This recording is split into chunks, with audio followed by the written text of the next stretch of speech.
वनिता और विकास की जान पहचान काफ़ी लंबी अरसे पहले से ही थी। दोनों पहले एक साथ स्कूल में पढ़ते थे, फिर हाई स्कूल पास करते ही दोनों कॉलेज में भी साथ आ गए थे। दोनों एक दूसरे को मन ही मन पसंद करते थे, लेकिन कहने की हिम्मत दोनों में से किसी को भी नहीं थी। दिल की बात दिल में ही रह गई।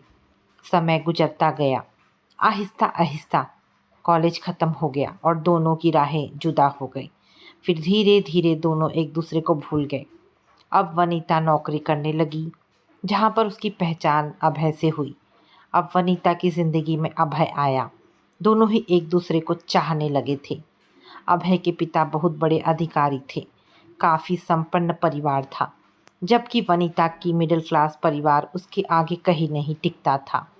इसके बाद भी दोनों का प्यार परवान चढ़ा और दोनों ही शादी के बंधन में बंध गए। मामूली से मकान में रहने वाली वनीता के लिए ससुराल किसी महल से कम नहीं था। नौकर चाकर, कार, रुतबा सब कुछ उसे एकाएक मिल गया। अगर नहीं मिला तो वह सम्मान जिसकी वह हकदार थी। सास उसे हमेशा हिकारत भरी नज़रों से देखती थी। इसका बहुत बड़ा कारण था वनीता का उसकी अपेक्षा निम्न स्तर का होना। पढ़ाई लिखाई, रंग रूप सब में वह 20 थी। जिस पर सास का रवैया उसके लिए भारी पड़ रहा था। वे उसे अपने रसोई घर तक में घुसने नहीं देती थी। तंग आकर अभय ने अपनी रसोई दूसरी जगह कर ली। इसके बावजूद उनके रवैये में कोई खास बदलाव नहीं आया। एक दिन तंग आकर वनीता ने अभय से कहा, मेरा यहाँ दम घुटता है। मम्मी मुझे किसी भी चीज़ में हाथ लगाने नहीं देती। जब तब ताने देती हैं कि मैंने तुम्हें फांस लिया। धीरे धीरे सब ठीक हो जाएगा। अभय ने टाला, कुछ नहीं ठीक होगा। 6 महीने हो गए, आज भी उनके तेवर जस के तस हैं। क्या तुमने शादी उनकी मर्जी के खिलाफ की है? सुनकर अभय को अटपटा लगा। जो चीज़ गुजर गई उसके बारे में सवाल उठाने का क्या तुक।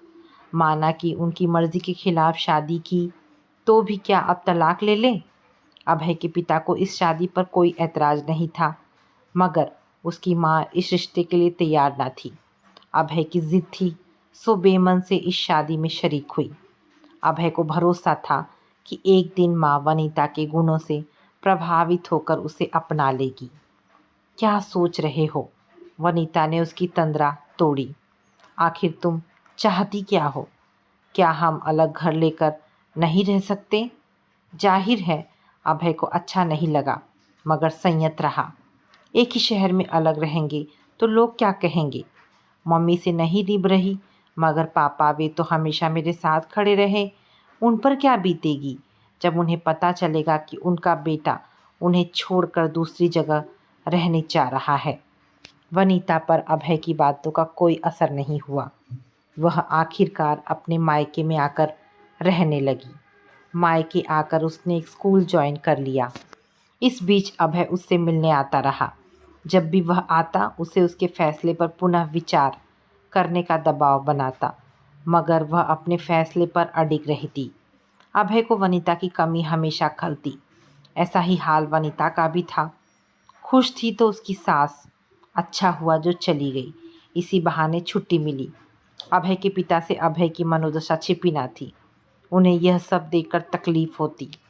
एक दिन सब खाने की मेज पर थे तो अभय के पिता ने वनीता का प्रसंग छेड़ा।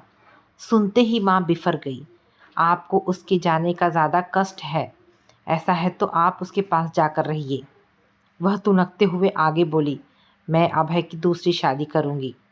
मूर्खतापूर्ण बातें मत करो, यह कोई गुड्डे गुड्डी का खेल नहीं। अभय के पिता बिगड़े। दोनों में बहसबाजी शुरू हो गई। अभय से रहा ना गया। वह बोला, मम्मी आपने तो जरा सी समझदारी दिखाई होती तो वनीता घर छोड़कर नहीं जाती। तुझे वनीता की इतनी ही फिक्र है तो चला जा उसके पास। वे रुआंसी हो गई। चला जाएगा, शादी की है तो निभानी पड़ेगी, अभय के पिता बोले। माँ उठकर जाने लगी। उन्हें अभय के पिता की बात नागवार लगी। अगले दिन अभय अपने पिता की बात मानकर वनीता के साथ अलग रहने लगा। 5 साल गुजर गए। इस बीच वह एक बच्ची की माँ बनी। बच्ची का नाम सुरभि रखा। बच्ची 3 साल की हो गई। तभी एक दुर्घटना घटी। अभय कार एक्सीडेंट में चल बसा। दोनों परिवारों पर विपत्ति का पहाड़ टूट पड़ा। एक दिन अभय के पिता से रहा ना गया। वे अभय की माँ से बोले, हमें बेटे का सुख नहीं मिला, क्या बहू पोती का भी नहीं मिलेगा? सुनकर वह सुबकने लगी। उन्हें अपने किए पर पछतावा था। दोनों की रजामंदी से अभय के पिता ने वनीता को ससुराल में रखने का मन बनाया, जिसे वनीता ने ठुकरा दिया। वह बोली, जब पति ही नहीं रहा तो कैसा ससुराल। अभय की माँ चिढ़ गई। उसे इसमें वनीता का अहंकार नजर आया। वनीता ने सरकारी स्कूल में आवेदन दिया। जल्द ही उसे नौकरी मिल गई। उसकी पहली पोस्टिंग लखनऊ में हुई। स्कूल शहर से 10 किलोमीटर दूर एक गांव में था। उसने अपना ठिकाना शहर में ही बनाया। सब कुछ ठीक ठाक चल रहा था। जिंदगी में कुछ चीज़ें ऐसी होती हैं जिन्हें भुला पाना आसान नहीं होता। जब भी वह अकेले होती अतीत में डूब जाती। अतीत एक एक कर चलचित्र की भांति उसकी निगाहों के सामने घूमने लगा। ऐसे ही भावुक पल में जब अभय की तस्वीर आती तो वह खुद पर नियंत्रण ना कर पाती। आँख के दोनों कोरों भीग जाते, जिसे जल्द ही वह पोंछ डालती। वह अपनी बच्ची के सामने खुद को कमज़ोर नहीं होने देना चाहती थी। वनीता के पिता गांव में खेती बाड़ी करते थे। उनकी नज़र में एक दुहाजू लड़का था जो सरकारी विभाग में क्लर्क था, मगर वनीता ने उसे इनकार कर दिया। लड़का कहीं से भी उसके लायक नहीं लगा। फिर कौन दूसरे के जन्मे बच्चे को पालेगा। एक तरह से वनीता ने शादी न करने का फैसला कर लिया। सुरभि 8 साल की हो चुकी थी। तभी वनीता की ज़िंदगी में विकास ने आकर हलचल पैदा कर दी। विकास, जिसे वह लगभग भूल चुकी थी, एक मॉल में खरीदारी करते हुए दिखा। वो काफ़ी हैंडसम लग रहा था। दोनों का आमना सामना हुआ। हाय वनीता, वह फुसफुसाया। वह मुस्कुराया। पहचान लिया? वनीता हंसी। क्यों नहीं पहचानूंगा, हम दोनों ने एक साथ कैंप में 10 दिन जो गुजारे हैं। मुझे आज भी याद है जब तुमने अपने हाथों से मेरे लिए सैंडविच बनाया था। विकास बोला, जानते हो, मुझे तब सिवाय चाय बनाने के कुछ नहीं आता था। पता नहीं कैसा बना था। वनीता का चेहरा बन गया। बहुत अच्छा बना था। उसने आसपास नजरें घुमाई। तुम्हारे पति नहीं दिख रहे। वो प्यारी सी बेटी तुम्हारी है? उसने नजरें झुकाकर उस बच्ची के गालों पर हाथ फेरा। हाँ, मेरी ही बेटी है सुरभि, कहकर वनीता का चेहरा कुछ पल के लिए उदास हो गया। विकास ने उसके चेहरे को पढ़ लिया। चलो पास के किसी रेस्टोरेंट में चलते हैं, वहीं बैठकर बातें करेंगे। विकास का यह प्रस्ताव उसे अच्छा लगा। पति एक दुर्घटना में चल बसे। यही एकमात्र संतान है मेरी। इसे पाल पोस कर एक अच्छा इंसान बनाना है। दूसरी शादी का ख्याल नहीं आया? आया था, मगर कोई मिले तब ना। अब तो मैंने आस भी छोड़ दी है। नियति जहाँ ले जाएगी वहीं चली जाऊंगी। वनीता ने सांस ली। तुम यहाँ क्या कर रहे हो? वनीता निराशा से उभरी। मैं सरकारी नौकरी में हूँ, यहीं पोस्टिंग मिली है। पत्नी बच्चे? वनीता के इस सवाल पर उसके चेहरे पर फीकी मुस्कान तिर गई। तलाक का केस चल रहा है। शाम गहराने को थी, सो बातचीत का सिलसिला यहीं ख़त्म कर दोनों अपने अपने घर लौट आए। एक हफ्ते बाद विकास वनीता से मिलने उसके घर आया। उसे देखते ही वह इमोशनल हो गई। विकास उसका पहला प्यार था, जिसकी चिंगारी वक्त की राह में कहीं दब गई थी, आज फिर से उभरने लगी थी। उसका जी किया कि विकास के गले लगकर खूब रोए, पर किस हक से? उसने अपने जज्बात पर नियंत्रण रखा। कॉफ़ी की चुस्कियों के बीच विकास ने उसकी निजी ज़िंदगी को कुरेदा। उसने कुछ नहीं छुपाया, एक एक कर अपने अतीत के सारे पन्ने खोलकर रख दिए। विकास को उससे सहानुभूति थी। बातों बातों में उसने वनीता से पूछा, क्या अकेलापन काटने के लिए नहीं दौड़ता? यह सुनकर वह मुस्कुराई। उसकी मुस्कुराहट में एक गहरी वेदना का एहसास था। वह वेदना जो जीवन साथी के न रहने पर एक अकेली स्त्री को झेलनी पड़ती है। तभी विकास के फ़ोन की घंटी बजी। वह मोबाइल लेकर एक तरफ चला गया। लौटा तो उसके चेहरे पर निराशा थी। वनीता को जिज्ञासा हुई, क्या बात है, बड़े परेशान लग रहे हो। पहले तो उसने ना नुकुर किया, पर जब उसे लगा कि वनीता कुछ ज़्यादा ही परेशान हो रही है तो बोला, मेरी पत्नी का फ़ोन था। वनीता ने आगे कुछ भी पूछना उचित नहीं समझा। हाँ, इतना ज़रूर था कि उसका दिल पहले की तरह सामान्य नहीं रहा। क्यों? यही तो वनीता को समझना था। आखिर किस हक से वह विकास पर इतना भरोसा कर रही है? वह शादीशुदा आदमी है, उसका अपना परिवार है। क्या वह अपनी मर्यादा नहीं तोड़ रही? बहरहाल इस समय यह सब सोचने का वक्त नहीं था। वह तो बस विकास के रूप में पिछला प्यार लौट आने की खुशी से लबरेज थी। वह इस पल को जी लेना चाहती थी। तुम कुछ परेशान से दिख रहे हो, वनीता ने पूछा। मेरी जिंदगी भी तुम्हारी ही तरह विडंबनाओं से भरी हुई है, विकास भरे मन से बोला। मैं कुछ समझी नहीं। वनीता असमंजस में थी। विकास ने एक एक करके अपने अतीत के सारे पन्ने खोलकर रख दिए। वनीता को जानकर अच्छा ना लगा। इतना होनहार, काबिल, हैंडसम पति की पत्नी इस तरह हो सकती है? कैसे उसका दिल किसी और के साथ गुलछर्रे उड़ाने को करता है, वह भी बिना तलाक के।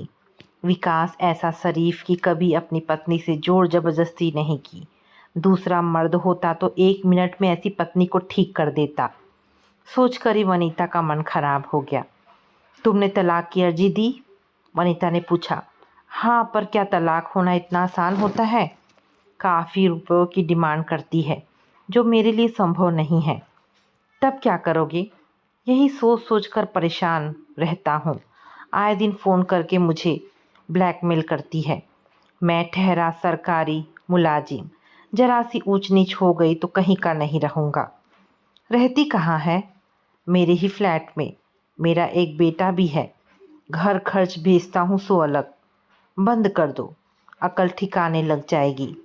वनीता तैश में बोली। ऐसे कैसे कर दूँ? जब तक तलाक नहीं हो जाता वह मेरी पत्नी है। वनीता सोचने लगी, कैसी औरत है जो अपना गृहस्थ जीवन ठीक से नहीं रख सकती। उसके दिल में विकास के प्रति सहानुभूति और बढ़ गई। कहीं यह सहानुभूति प्रेम का प्रथम पायदान तो नहीं? कुछ कुछ वनीता को ऐसा ही लगा। उस रोज विकास के जाने के बाद वनीता की दिनचर्या में एक बदलाव आया। कल तक जो जिंदगी उसके लिए बोझ थी, आज एकाएक खूबसूरत लगने लगी। उसकी ख्वाहिशों के पंख लग गए। वह विकास के साथ जिंदगी गुजारने के ख्वाब देखने लगी। जब भी वह शाम को खाली होती विकास के साथ मोबाइल पर बैठ जाती। दोनों ही घंटों बातें करते। वनीता का ये हाल था, मानो वह प्रेम का पाठ सीख रही हो विकास से। जब तलाक हो जाएगा तब हम दोनों शादी कर लेंगे। तलाक जल्द से जल्द हो जाए तो अच्छा है। सुरभि भी तुमको पिता के रूप में देखने लगी है। उस रोज तुम्हारे साथ कितना घुल मिल गई थी। ऐसा लगा मानो सालों का रिश्ता हो। मोबाइल पर यही सब बात होती रहती। अब विकास को जब इच्छा होती वनीता के पास चला आता। उसकी बच्ची के लिए वह परिवार का सदस्य हो गया था। वैसे भी वह अबोध थी। विकास के लिए वनीता का घर अनजाना नहीं रहा। जब भी वह आता वनीता और उसकी बच्ची की ज़रूरतों के हिसाब से घर गृहस्थी का सामान खरीदते हुए आता। वनीता मना करती तो कहता, क्या मैं तुम्हारे लिए गैर हूँ? इसके आगे वनीता को कोई जवाब नहीं सूझता। विकास सुरभि के साथ खूब मस्ती करता, खेलता। ये देखकर वनीता खुश थी। वनीता को पूरा विश्वास था कि विकास से शादी हो जाएगी तो सुरभि को उसे पिता के रूप में अपनाने में कोई दिक्कत नहीं होगी। यही तो सबसे बड़ी समस्या थी जिसकी वजह से वह शादी से कतराती थी। पिता के ना रहने पर सुरभि कितने सवाल करती है।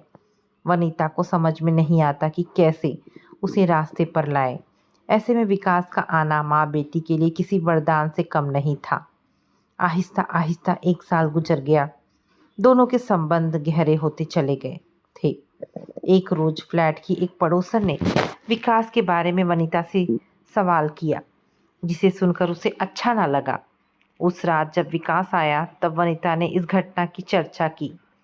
तुम बेकार लोगों की बातों पर गौर करती हो, जैसे ही तलाक मिलेगा मैं तुमसे शादी करके इन लोगों के मुंह पर तमाचा मार दूंगा।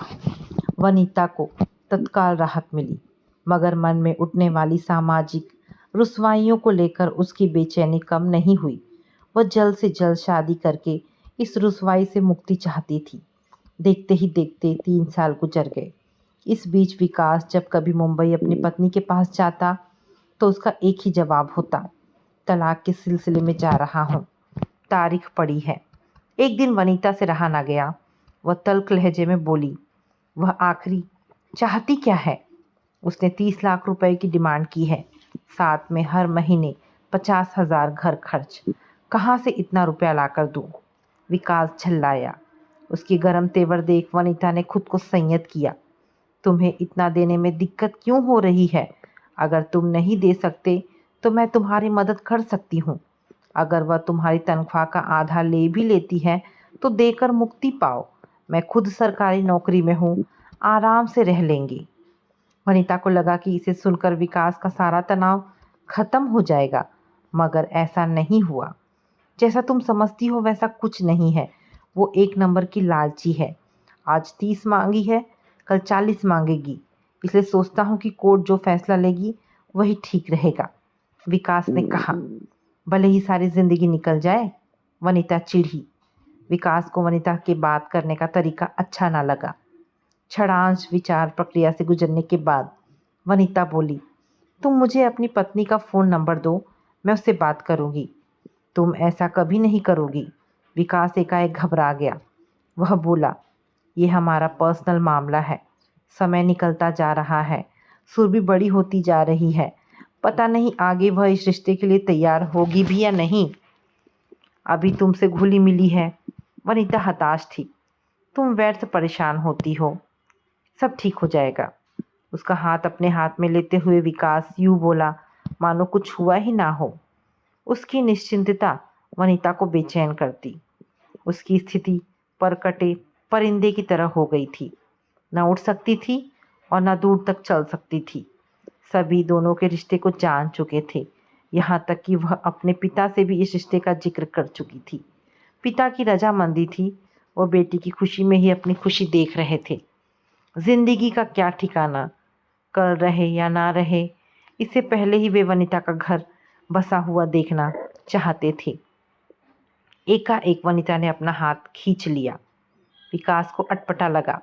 वनीता भरे गले से बोली, विकास तुम्हें कुछ ना कुछ फैसला लेना ही होगा।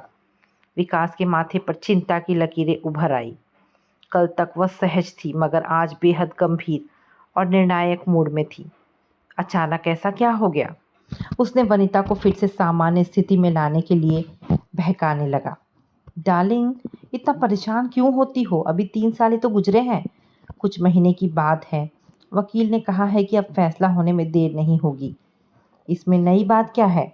उसकी पकड़ से दूर होती वनीता बोली, साल भर के लिए कहा था, अब 3 साल हो रहे हैं। तलाक में समस्या क्या आ रही है? उसका खुलासा भी नहीं करते। क्यों तुम मुझसे कुछ छुपा रहे हो? मैं कुछ छुपा नहीं रहा हूँ। अपनी कोशिश नाकाम होते देख विकास सोफे पर बैठ गया।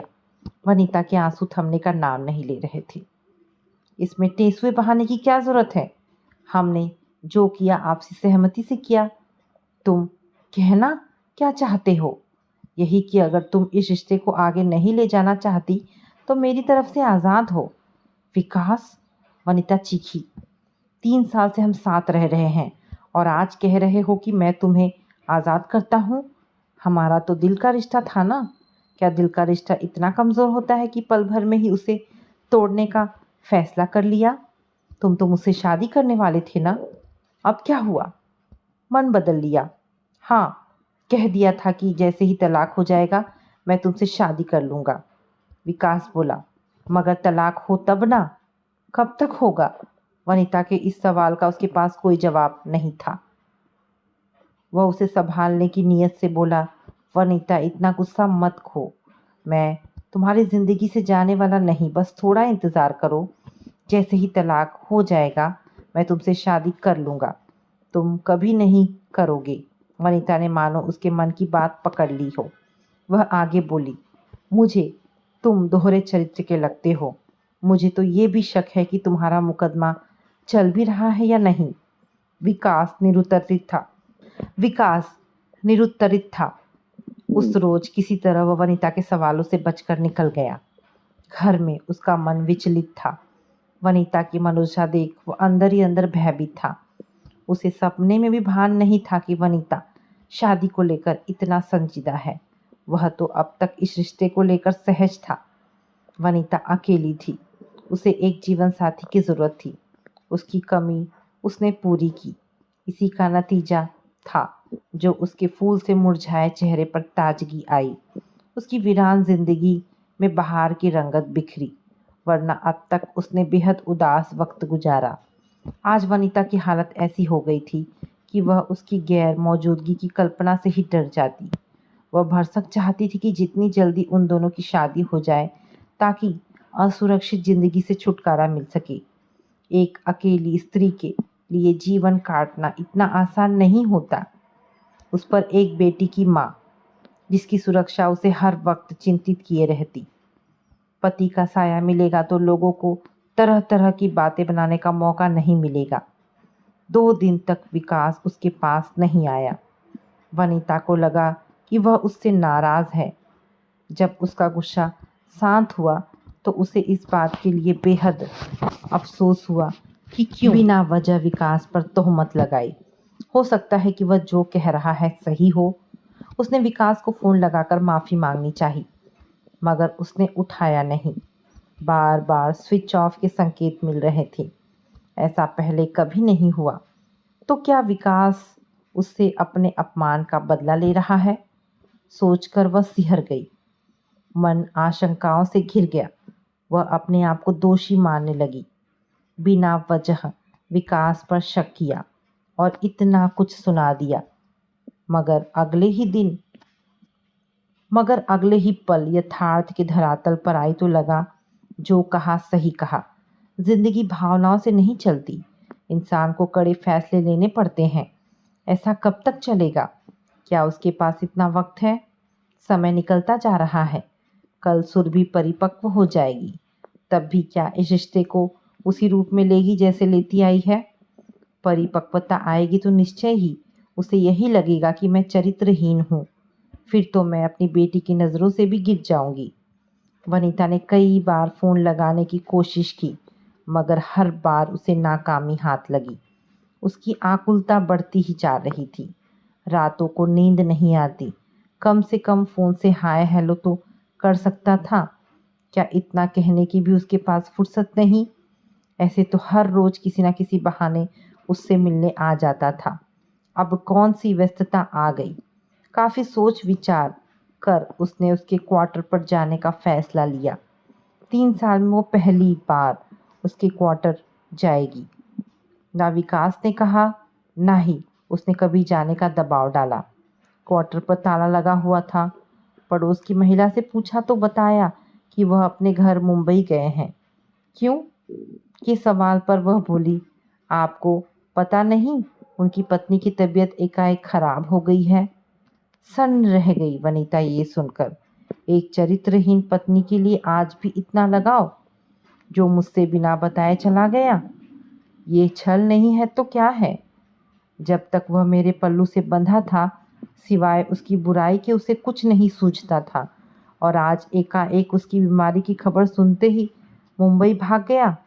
सोचकर वनिता से ना रोते बन रहा था और ना ही हंसते। किसी तरह भारी कदमों से चलकर वह अपने घर आई। आते ही वह बिस्तर पर पड़ गई। रह रहकर उसके सामने विकास का चेहरा आ जाता। उसने उसे पहचानने में कितनी बड़ी भूल की। वह विकास से ज्यादा खुद को कसूरवार मानने लगी। क्या जरूरत थी विकास पर इतना भरोसा करने की? विकास से उसकी जान पहचान कितनी थी? इतने समय में किसी के मूल चरित्र को समझ पाना संभव है? जाहिर है नहीं। तिस पर वह भावनाओं पर नियंत्रण न रख सकी। विकास पर भरोसा करके उसे सब कुछ सौंप दिया।